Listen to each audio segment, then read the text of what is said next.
नमस्कार बच्चों,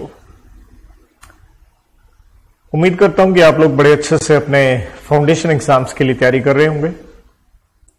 इससे पहले देखिए, जो भी अमेंडमेंट्स, आरटीपी, सारे मैंने आपसे क्वेश्चंस वगैरह एक एक चीज डिस्कस करी थी। आज हम डिस्कशन करेंगे मॉक टेस्ट पेपर फाउंडेशन के लिए मई 2022 अटेम्प्ट के लिए, जो कि मार्च 2022 में इंस्टीट्यूट ने एमटीपी जारी करी with regard to section A business laws.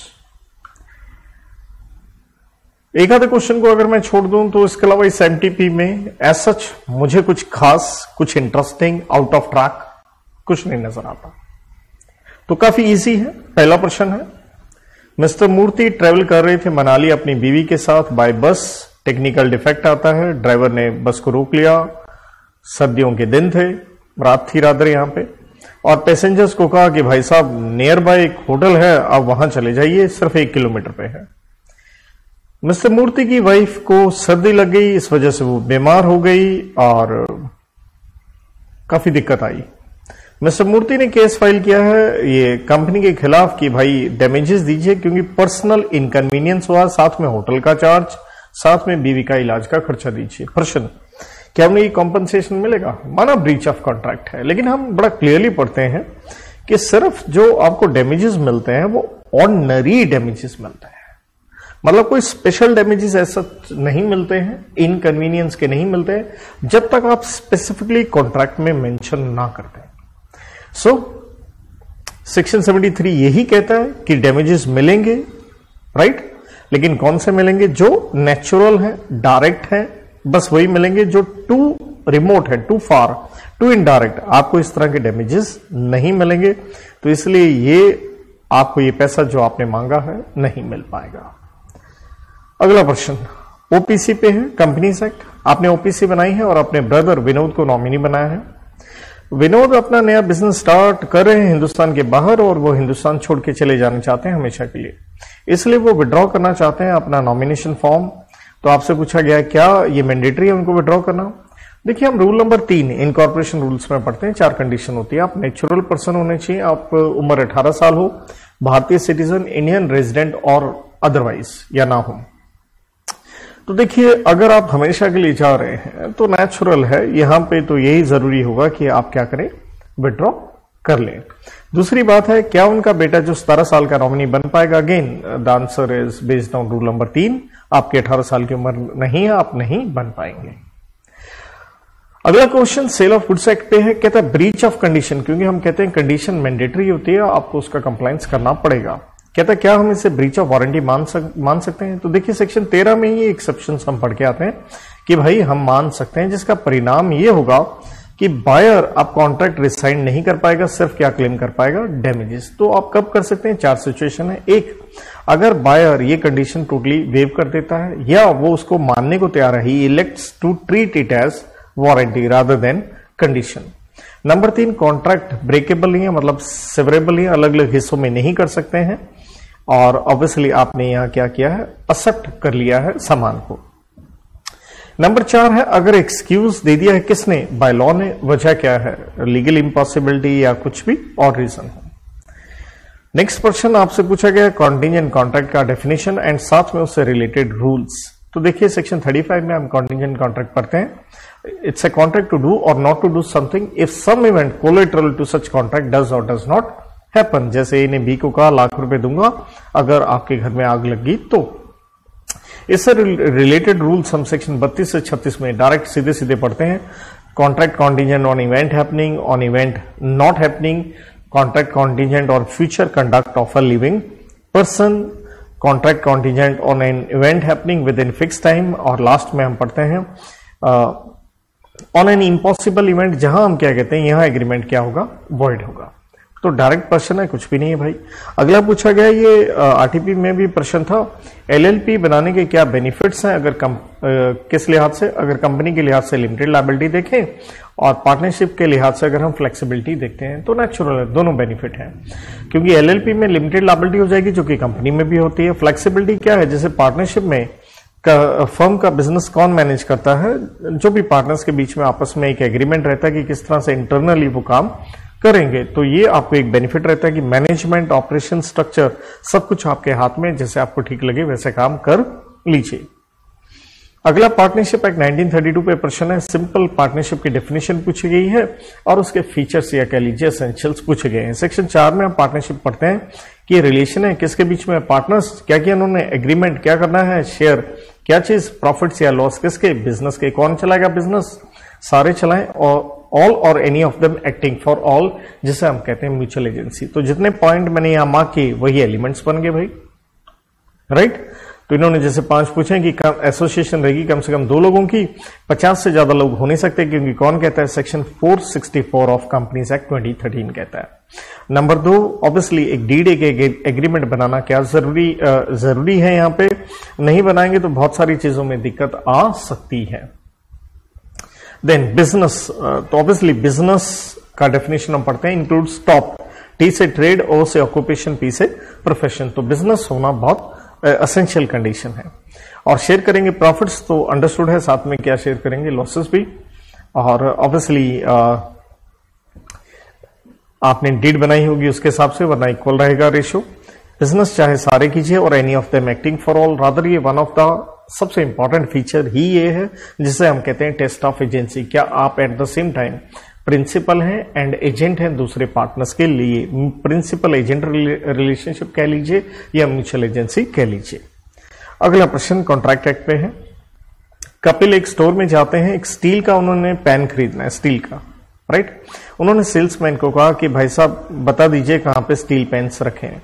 Salesman ने इशारा कर दिया कि जाइए वहां देख लीजिए, लेकिन वहां स्टील के साथ दूसरे भी पड़े थे। कपिल ने रॉन्गफुली एल्युमिनियम का पैन उठा लिया। सेल्समैन ने देखा तो सही, लेकिन उसने कुछ नहीं कहा। क्यों? क्योंकि हो सकता है ना आप स्टील कह रहे हैं, एल्युमिनियम देख करके आपको एल्युमिनियम पसंद आ गया हो, तो बेचारा वो चुप रहा। कपिल अपने घर आ गया और पता चलता है कि भाई ये तो स्टील का नहीं है। कपिल ने केस कर दिया दुकानदार के खिलाफ। क्या कपिल केस इस तरह से कर पाएगा या नहीं, on the basis of fraud under contract act. देखिए फ्रॉड हम सेक्शन 17 में पढ़ते हैं, हम 5 एसेंशियल लेके चलते हैं कि आपने किसी को सजेशन दी है जो कि ट्रू नहीं है। नंबर 2, आपने कुछ छुपाया है जबकि आपको पता था। नंबर 3, आपने वादा किया परफॉर्म नहीं करना है। नंबर 4, बैलेंसिंग फिगर है, any other act fitted to deceive. और नंबर 5 है कुछ करना या नहीं करना जो कि लॉ ने साफ कहा है कि ये फ्रॉडुलेंट है। तो देखिए आपने इस तरह से कोई स्टेटमेंट दिया ही नहीं, आप क्या रहे एज ए सेल्समैन, आप साइलेंट रहे। तो साइलेंट फ्रॉड नहीं होता सिवाय 2 सिचुएशन के, एक जहां आपकी ड्यूटी थी और एक जहां चुप रहना इक्विवेलेंट टू स्पीच था। तो यहां पे दुकानदार लायबल नहीं होगा, क्योंकि कोई भी हमें दिख नहीं रहा कि फ्रॉड का एसेंशियल आपने मीट किया हो। अगला प्रश्न सेल ऑफ गुड्स पे डायरेक्ट प्रश्न है, सिंपल पूछे गए, राइट्स पूछे गए, अनपेड सेलर के अगेंस्ट बायर पूछे गए। ध्यान दीजिएगा क्वेश्चन पेपर में भी एक होते हैं अगेंस्ट गुड्स, एक होते हैं अगेंस्ट बायर। तो अगेंस्ट बायर पूछे गए हैं, तो ऑब्वियसली सेक्शन 55 में आप केस कर सकते हैं पैसे के लिए, राइट, अगर आपने उसे सामान बेच दिया है। नंबर 2, अगर बायर सामान एक्सेप्ट नहीं करता तो डैमेजेस के लिए कर सकते हैं सेक्शन 56 में। 60 में आप कॉन्ट्रैक्ट कैंसिल कर सकते हैं बिफोर ड्यू डेट, जिसे हम क्या कहते हैं एंटीसिपेटरी ब्रीच भी कहते हैं। एंड आप इंटरेस्ट के लिए केस कर सकते हैं 61 में, ऑब्वियसली वो इंटरेस्ट जिसका रेट पहले से ही कॉन्ट्रैक्ट में लिखा हुआ था। लेकिन अगर स्पेसिफिक एग्रीमेंट नहीं है रेट ऑफ इंटरेस्ट के ऊपर, तो इसकी एब्सेंस में ऑब्वियसली जो कोर्ट जो है वो आपको जो इंटरेस्ट अवॉर्ड करे, जो उन्हें उचित लगे, तो ये आपका राइट है, आप क्लेम कर सकते हैं।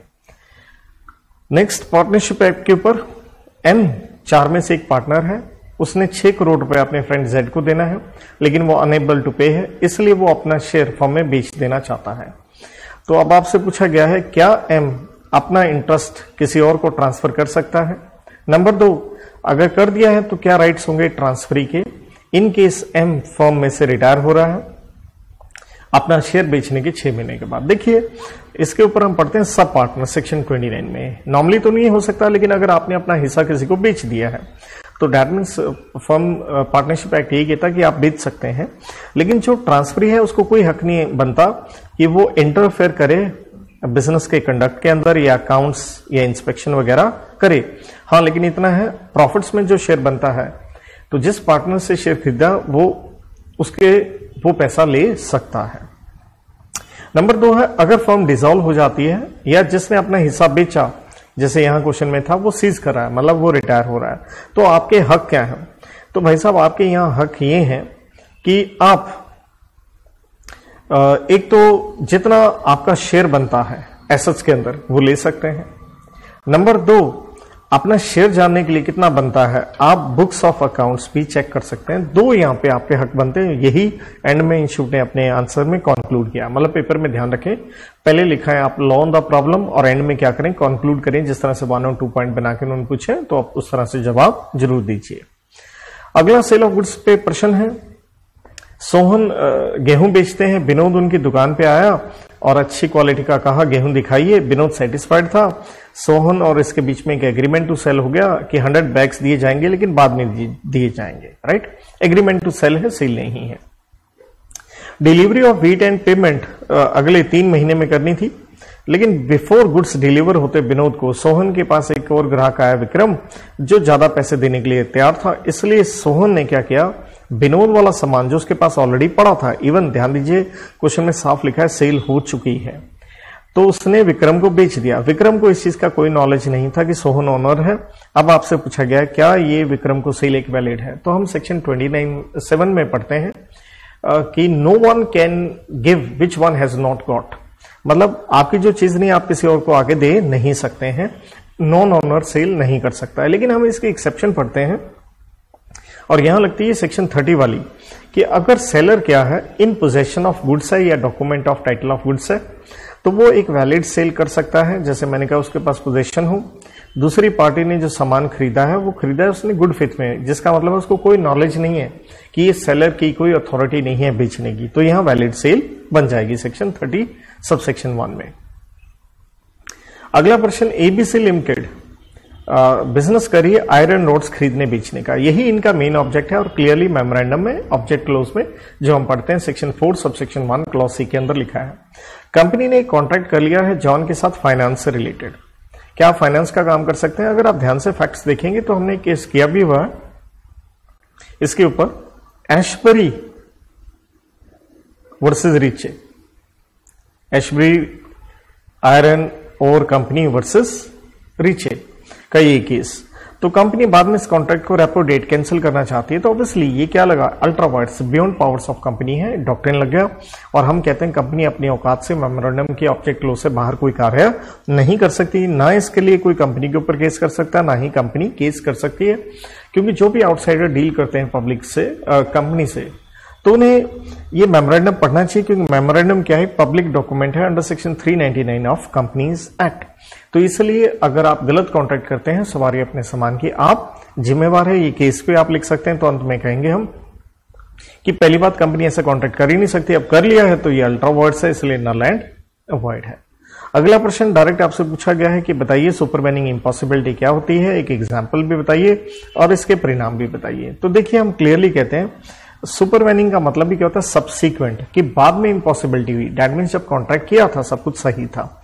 इसे हम सेक्शन 56 में पढ़ते हैं, 2 तरह की इम्पॉसिबिलिटी पढ़ते हैं, एक शुरू से इनिशियल और दूसरी सबसीक्वेंट। दैट मींस कॉन्ट्रैक्ट करने के बाद इम्पॉसिबिलिटी हो गई है। वजह कई हो सकते हैं, change of circumstances, death, incapacity of the parties, change of law, right, ये सब कुछ यहाँ पे लिखा गया है। अब एग्जाम्पल क्या है, जैसे यहाँ दिया गया है ए एंड बी ने एग्रीमेंट किया है कि एक दूसरे से शादी करेंगे, लेकिन शादी से पहले ही उनमें से अगर एक पागल हो जाए, मैड, तो ऑब्वियसली इम्पॉसिबल टू परफॉर्म है।